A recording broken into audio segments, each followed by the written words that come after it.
Okay. So we continue with Manoj Mandal from from University of Padova, talking about the applications of intersection theory to Feynman integrals in the multivariate case. Please. Thank you. So as I will be talking about application of intersection theory to Feynman integrals. As Hjalte has pointed out, it's kind of the second part of where he left. So this I will be talking about multivariate case, where Hjalte showed the results for univariate case and how we can do it. So just to tell that it started with when the connection of intersection theory and Feynman integral happened when Pierpaolo and Sebastian reported these results, that when they found out the linear relations between Feynman integrals can be obtained by simple projections, and where they can define a scalar product which is nothing but intersection numbers.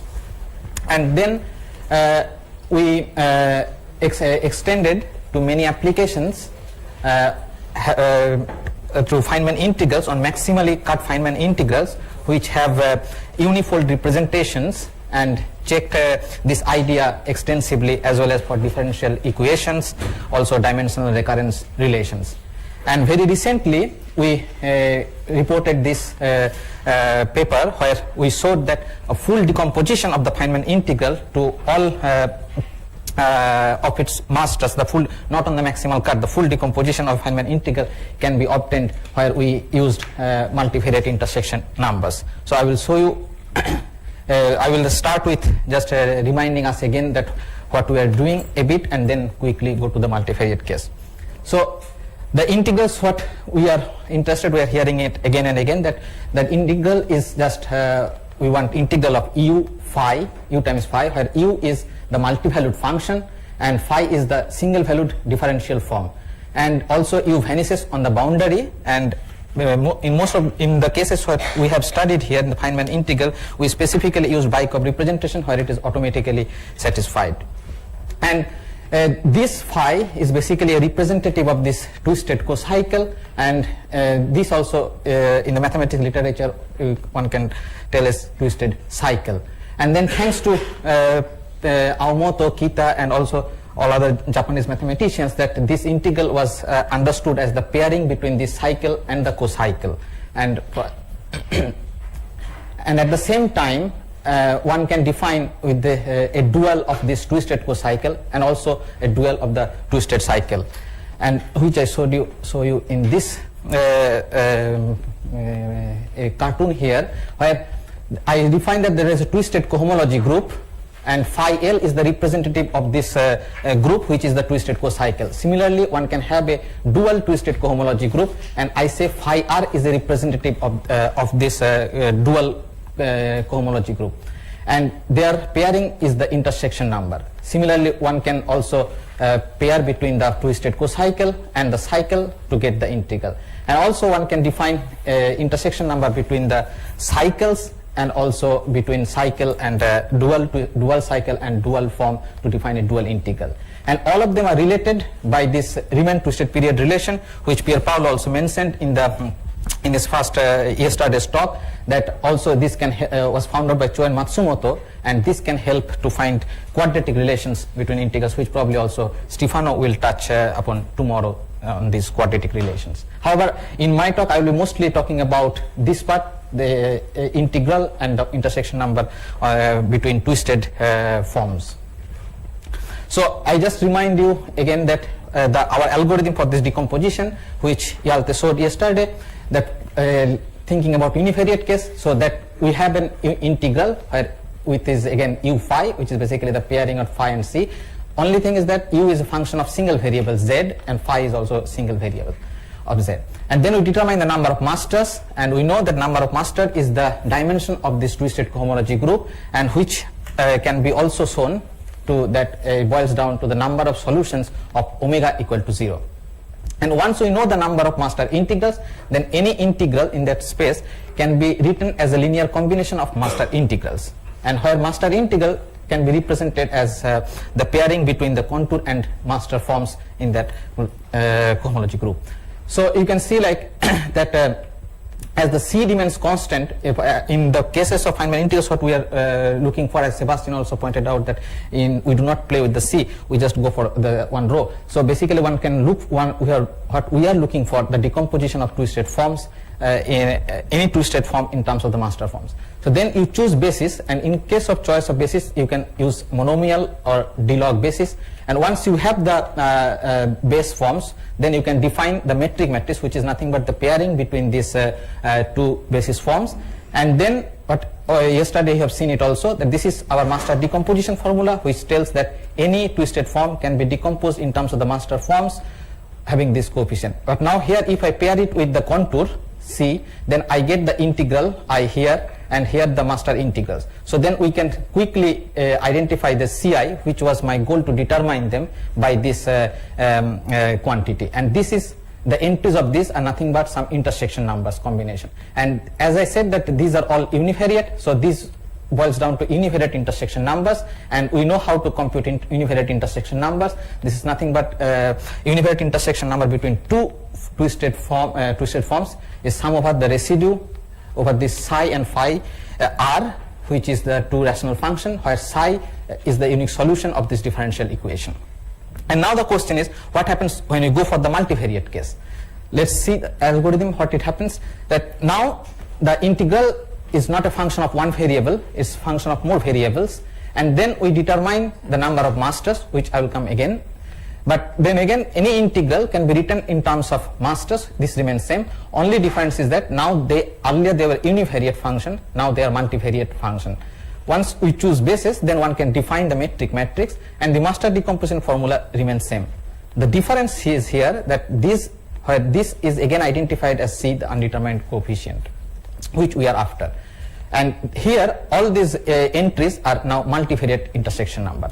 So now it boils down to how do we compute multivariate intersection numbers. And Sebastian put up the idea of computing this multivariate intersection number using recursive formula. That is, you you decompose the space into let's say two variables, and then you go in one space and then write the full intersection as a recursive formula of those variable. I will come to it slowly again. But first let me comment it out again on the number of masters part. As we have seen already that the number of master is the dimension of the cohomology group, and the dimension of cohomology group is related to Euler characteristic by this formula. And thanks to Aomoto's vanishing theorem, that all the cohomologies vanish apart from k is equal to n, which is the middle dimension, and then the number of master is related to the Euler characteristic directly. And there are a lot of ways, as Sebastian also pointed out in his talk, also Pierpaolo, that there are many ways to compute these Euler characteristics. However, we will be, and also it can be shown that it can be written as number of solutions of omega equal to 0. But in the multivariate case, like omega will be a function of two variables, like omega, let's say think of two variables, so omega 1 dz1 plus omega 2 dz2. So in a sense we get the number of master by putting omega 1 equal to 0, omega 2 equal to 0, solving these equations. But for more, probably we will hear from talk by Alufi later in this case. So once we know the number of masters in the in any space, so how do we write the multivariate intersection number? So then I give you an explicit example. So let's say that we start from a integral like having a phi u. Okay, so this is the two-dimensional space, the full space X, which having Z1 and Z2 variable, and I'm looking the integral is, let's say, phi L and U, and I assume that in this space U has already regulated everything. So that means that U on the boundary is 0. So I remove all the divisors in this, and what we are looking for, the intersection number between phi L and the dual of it phi R in this space Z1 Z2 space. So as I said that the goal is, so basically the goal is to compute phi L, phi R, and the goal is to somehow express it in a recursive way. So first, in a sense, like X can be decomposed in a sense what you call inner space or outer space. So first we go to the Z2 space, and then we do the, one can use the decomposition of the phi L in Z2 space. So basically in Z2 space I also know the master integrals I can determine, like omega 2 equal to 0 gives me the number of masters in that space. And then I can decompose these two form into in one form, wedge one form, where these are the masters in the Z2 space. Similarly, for the dual 2 form also can be decomposed in this way, where these coefficients can be obtained by simple projections, and here you can see that these are intersection numbers in the Z2 space which are univariate, and C2 can be seen as this metric matrix in this space in the Z2 variable. And I remind you again that the intersection number in the Z2 space, which is with respect to the omega 2, is nothing but that the iota operator of EI, wedge Hj. So the iota operator is basically maps EI to that with EI with a compact support in this space, and which ultimately boils down, which we have seen earlier yesterday also, that is nothing but the sum of our residues psi I and Hj, where psi I is the solution of this differential equation. But now from here I can write psi as delta omega 2 inverse, and I put it here. I will say that why I am saying this. And so in the same way, here I can write this 2 variable intersection number as iota of phi L wedge phi R, where these are two forms. And then if I use the decomposition of this here and here, then I see that basically it is decomposed in 2 space. One is in x1 and x2, and this we can quickly identify nothing but the C matrix, right? Because this was the EI2 Hj2 on this space, and this is C2, so I can write it as C2. And now what it boils down, that it is iota operator of phi L wedge phi R C2. So we can attempt to write it also will be the same thing, sum over of residue on the variable of which are the poles from coming from Z1 in that space. One can write it in this form, which is nothing but I have a new connection. I have so earlier the connection was like omega 2, and here I have to determine this new connection, and if I operate it on phi L inverse, then I get this formula, so I know how to compute. So the now the goal is how to get this, how to define this new connection, and as well as how to get this omega 1, that I show you in a moment. So let's consider, as I was saying, that we are looking for this integral which is phi L u. So earlier, okay, let me emphasize, when we determine this came from the equivalence. So we started with the u phi integral, and we tried to determine the equivalence class of phi, and there we found out that delta omega 2 xi, which is kind of IBP identities, gives rise to, they define the equivalence class of the phi, and from there we got the connection. So the goal is that in this case also to mimic that situation. So as I say, we start with the integral, and we use the decomposition of phi L, then we can write EI as the masters in the Z2 space, and I can write this integral where I dub this as UI. And then so look for this integral, which is integral phi L UI. Let's consider it. So I can try to define the equivalent, determine the equivalence class of this phi L. From there I want to determine the connection. So we start with a 0 form. So this is one form. So here we start with a 0 form here and try to mimic this. We have already seen probably yesterday from Yalte's one also, that this is 0. So then if I operate the d here, so I get d xi and ey plus xi I and d ui.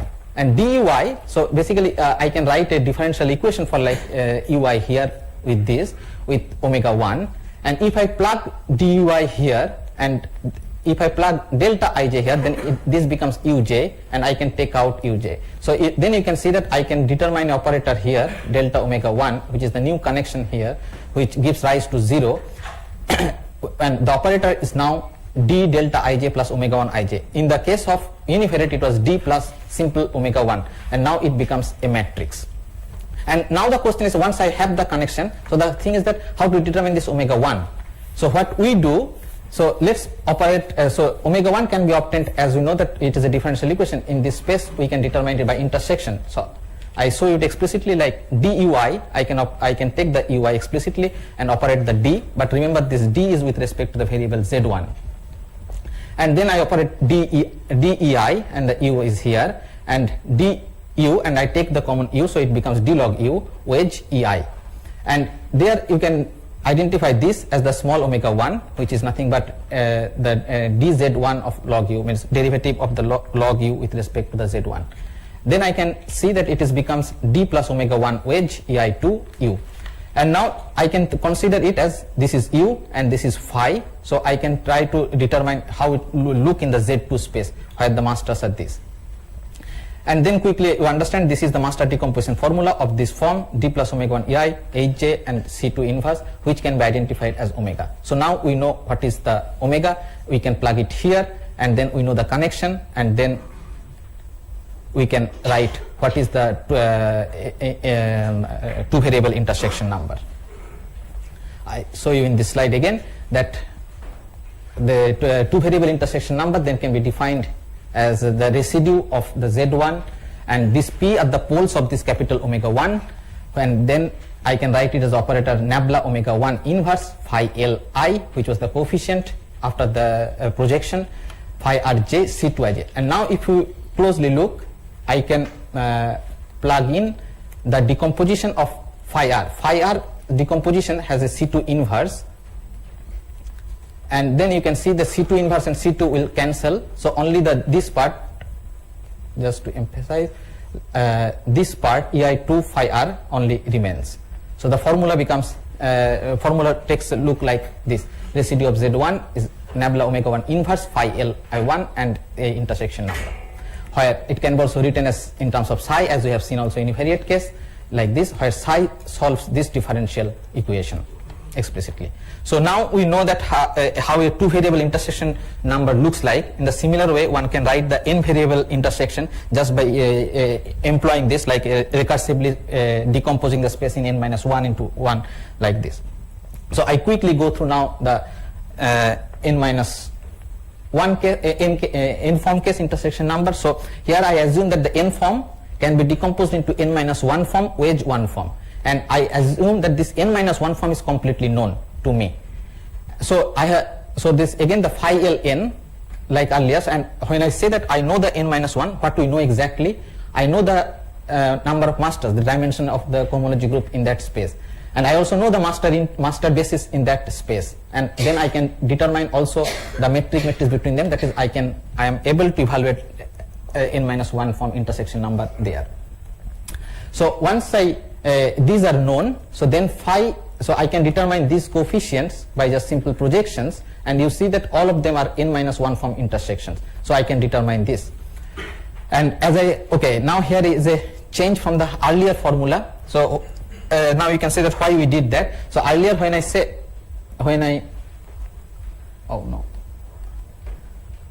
I showed you this formula, that this was the differential equation, right? And what we were trying to decompose was u phi L, and let's say that I have a family of integrals. When I want to decompose them, so every time this phi L will change, so every time I have to plug in a power series solution of psi I and solve this. However, the phi R on the other hand was arbitrary, the dual space, so I can change, so I know that intersection number is invariant. So from phi L phi R I can also there is a relation with phi R phi L to phi L phi R with minus omega. The omega is just change the sign. So I can use phi R here, and I keep phi R as the same for all of the integrals, where just this differential equation, when I get the solution of psi I, this remains same. So for all the integrals I can use the same power series solution here, so which helps in the computation in the forward. But in this case for one integral you have to do it, but if I want to do two integral reduction, then if I write it in terms of phi R, then I don't have to solve the power series again here. So that's why we change the formula in a sense on the phi right, the dual form. And so you can see that so the psi actually comes from the differential equation of the phi R, and you see with a minus, because I said that they are related with a minus sign. And also we have to take care of the minus again here, but you see that earlier it was del z n plus omega n acting on this one, but now they have changed the position in this case.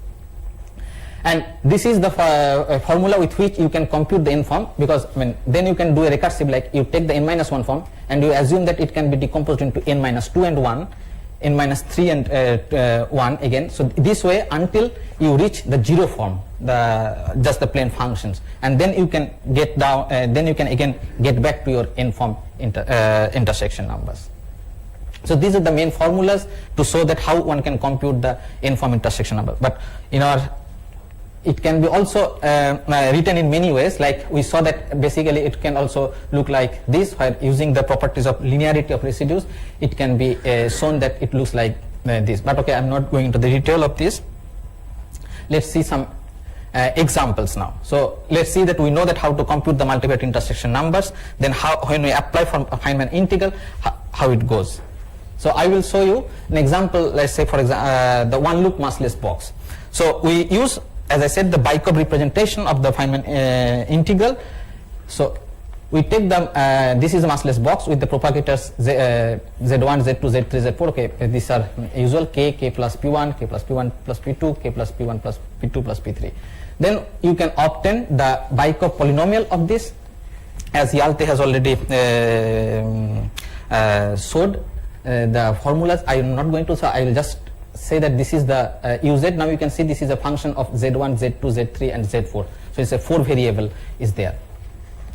And now we can determine, as I said, the number of masters. So we go to each sector, like when I say sector means you can put cart and then you can determine the numbers of master integral in that sector only.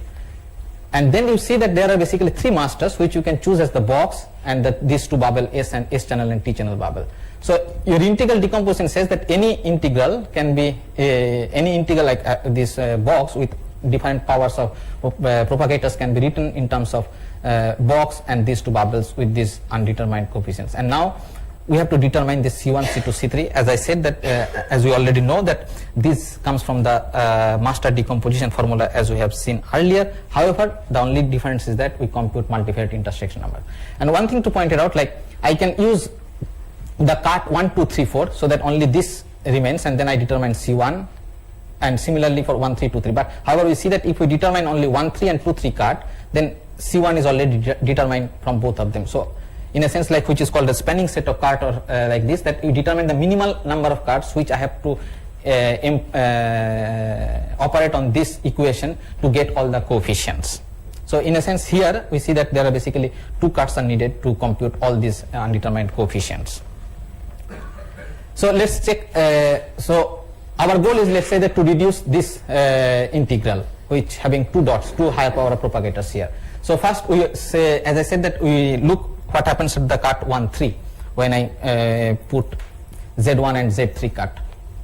So this integral on the cart can be written as U13 phi 13, just the labeling is there, that means the cart has been applied. So what does it mean in the cart? You see that the Bykov polynomial, which was the full Bykov U, and I put Z1 and Z3 0. However, in this case, if you put it and the integral, there is still the denominator Z2 and Z4, and then we have to regularize the U, because the phi actually contains this 1 by Z2 and Z4. So that's why we regularize with some generic index, as Sebastian also pointed out this in his talk. And we define U13 as this and phi 13 as this. So then basically U13 regulates all the poles of phi 13 in a sense. And at the very end of the computations, we put these regulators to 0.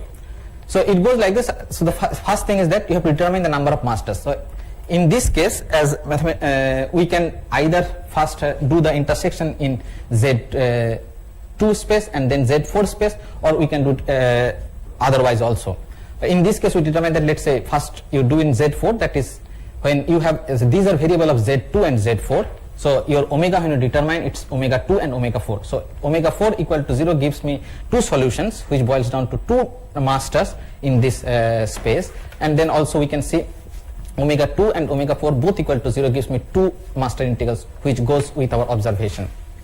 And then in this space, in the Z4 space, we can choose these bases, and in these examples we always choose the form and the dual form as same. So there is no H, all E and H are all same.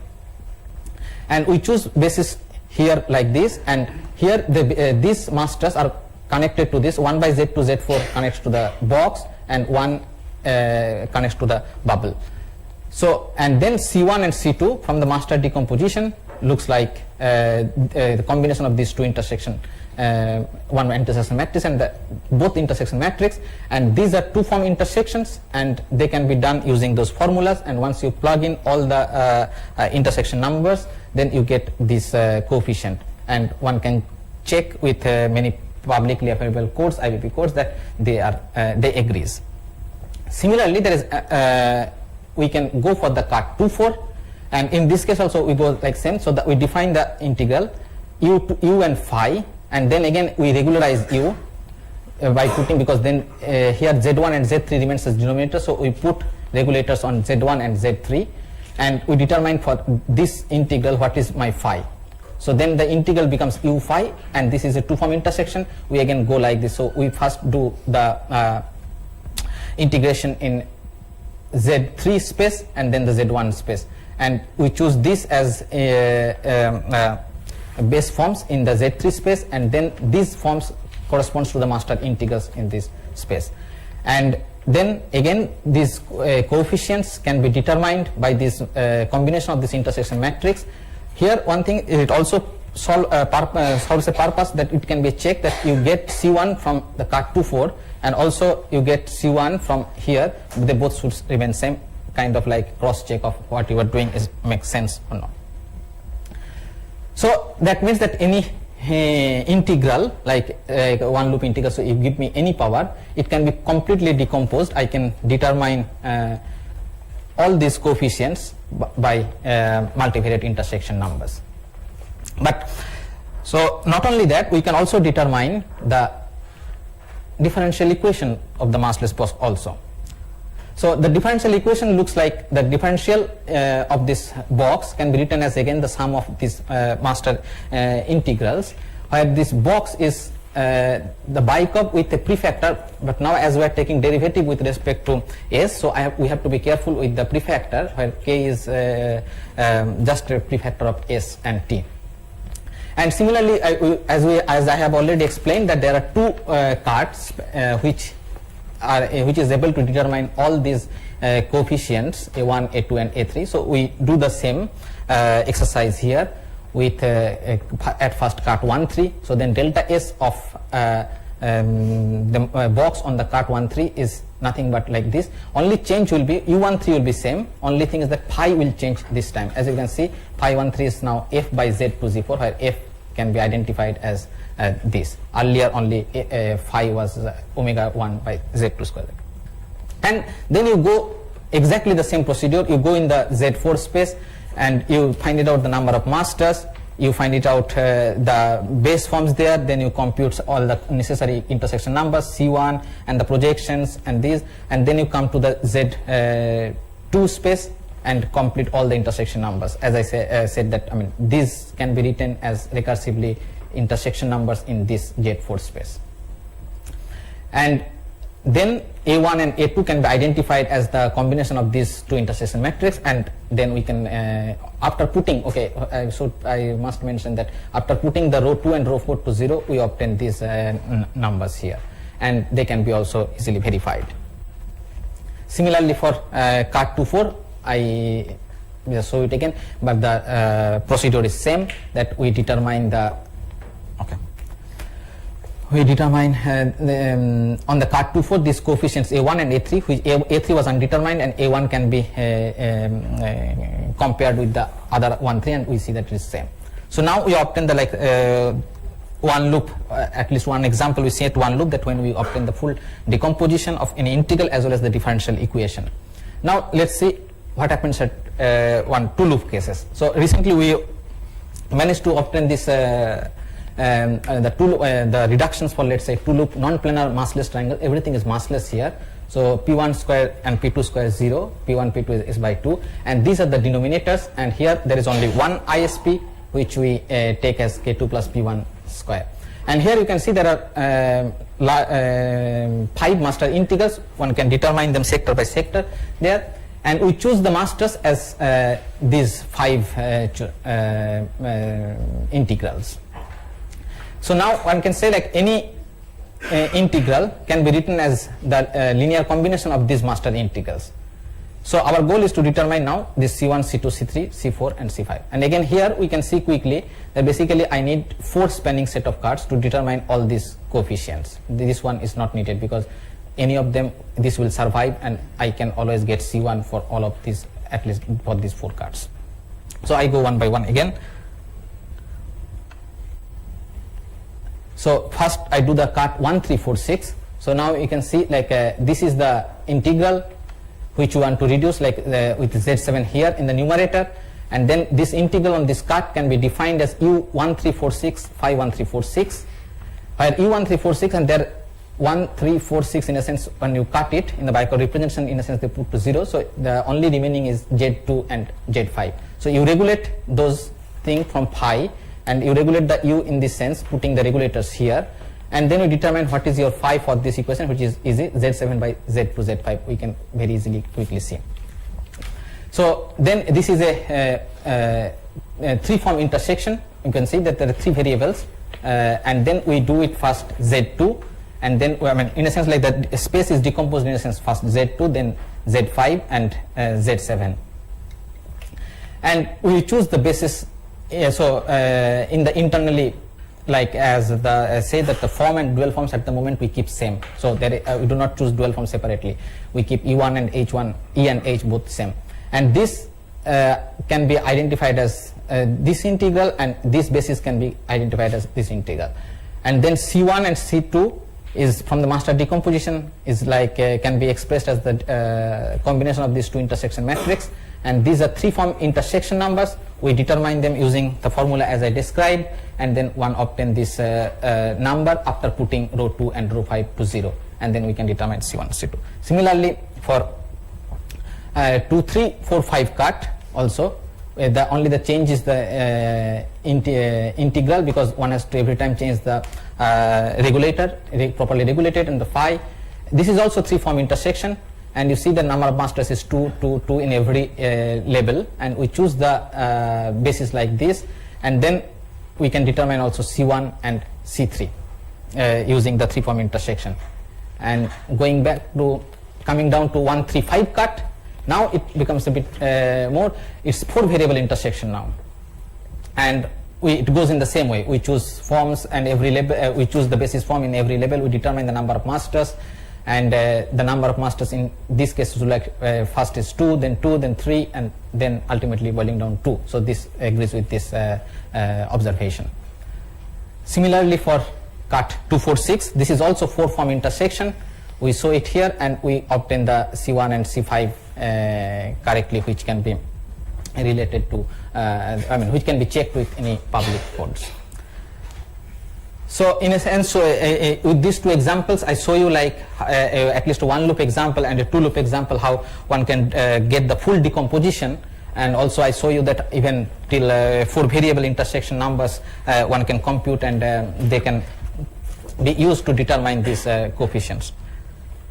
And not only this, we have already also computed this, and also like I want to mention the even massive box, 1 loop massive box till the full decomposition till tadpole we have managed to do it, and also there are more work in progress we are trying. And then it comes to the summary and conclusion, let's say. So we see that, the algebra of Feynman integrals, we can say now this controlled by intersection numbers, and intersection number is like kind of scalar product between Feynman integrals, and we are exploiting the geometric properties like Bicop polynomial, and it can be extended to other representation, and this is useful for both physics, mathematics. And we saw for the first time that a direct decomposition of Feynman integral in integral basis. Also we construct system of differential equation for this integral basis. We do not need any intermediate relations like the IVP relations. And for further outlook, I will say like obviously there are many works to do. One is that one can check that whether the Bicop representation what we are using is the optimal one, or there are other integral representations like Feynman Swinger parameter, and in those cases what happens, how this thing goes on. Also there are some new thing like quadratic relations, as Pierpaolo mentioned in the first talk, using this twisted Riemann period relation. Also Stefano will touch upon these quadratic relations, how it can be obtained or how new things can be seen there. And I conclude with this slide which was also goes like what Professor Yoshida was mentioning. Pierre Paolo showed me actually one day that look, this is comes from a paper like what Wigner was referring to the mysterious phenomena in which areas of pure mathematics which was constructed without any regard to application suddenly discovered to be exactly what is required to describe the structure of the physical world, which we see that intersection numbers can be related to these coefficients which are looking for in the linear relation of Feynman integrals or even in differential equation, and maybe furthermore we see something more. Thank you.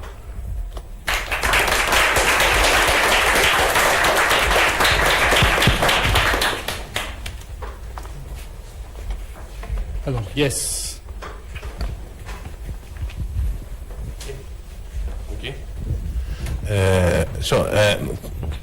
Could you please a bit more, I don't know if you have time or if it is possible, what exactly this regularization, how exactly is used? I mean, because you didn't show anything special, so which of course is related to how you define your integrals or maybe your So forms. the thing is that the integral is u and phi, okay? So when we look for this, we have to remember that there are some assumptions in these definitions that the poles of phi is in a sense already contained in the poles of omega, which comes from the d log u. So in this case, let's say if you don't put the regulators, that phi has a 1 by z2, z4. So the z2 and z4 has poles at 0 and infinity. So one has to take care of those poles, regularize in terms of the integrand, because all the information comes from the integrand and the twist. So that's why we have to put a generic regularization here just to take care of the poles, so that this integral then we can use the intersection theory on this definition of the integral. That's the reason that why we put the regulators here. Where exactly it influences your calculation? Where? Where exactly influence your calculation? Because we defined as u is there, then the omega has the rho and rho 2, rho 4, rho 5, the omegas, which the small omegas, as I said, they have these numbers there. And these omegas goes into the intersection, right? When I compute the intersection, there are omegas. If you put 0, what was the difference? Wait. Sorry, not this way. You have sometimes sum over the poles of omega, sorry, from breaking in. Yes. And if you don't put those regulators, those poles of omega are just not all there, so you miss some contribution. In a sense, like from here. Yeah. Every level, I mean, as I said that even univariate, it was like, okay, I can go ahead a bit more. Oh, sorry, no.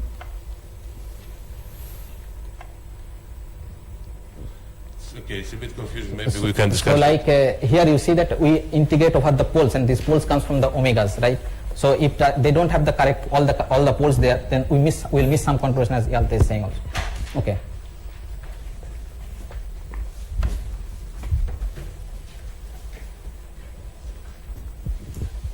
Thanks. I got a comment and a question.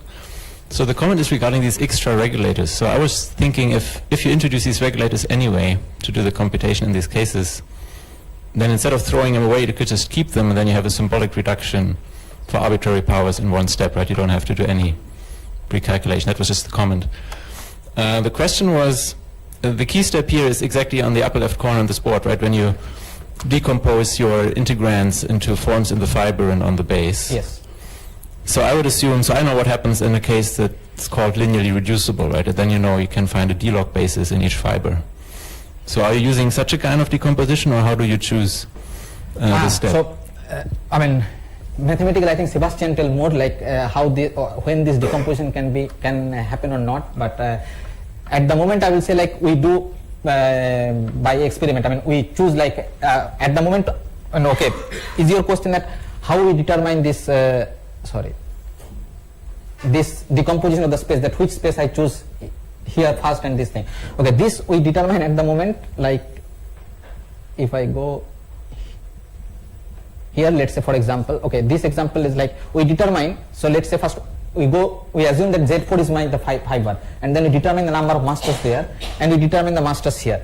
And also I can do the Z2 space and the other space, and we check that if the number of masters, which gives me lower in a sense, so that I have to compute lesser number of intersection numbers. But mathematically, probably Sebastian can comment more that how it can be decomposed in which fibers. Yes, so the question relates to this step. So when you want to, for example, do a partial fraction decomposition in this Z4 on the first variable, then you will introduce the discriminant, like the new denominators in the other variable, right? So my assumption would be that if you do this fibration at each step, you're working on a space where you have cut out a ton of extra hypersurfaces coming from singularities that you see. So my question is just, well, maybe we can discuss this later, but yeah. I think you can always choose a polynomial basis. Yes.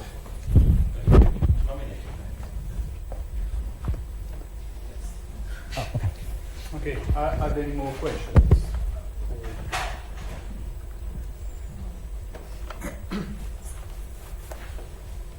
Okay, no, let's thank. Mandal.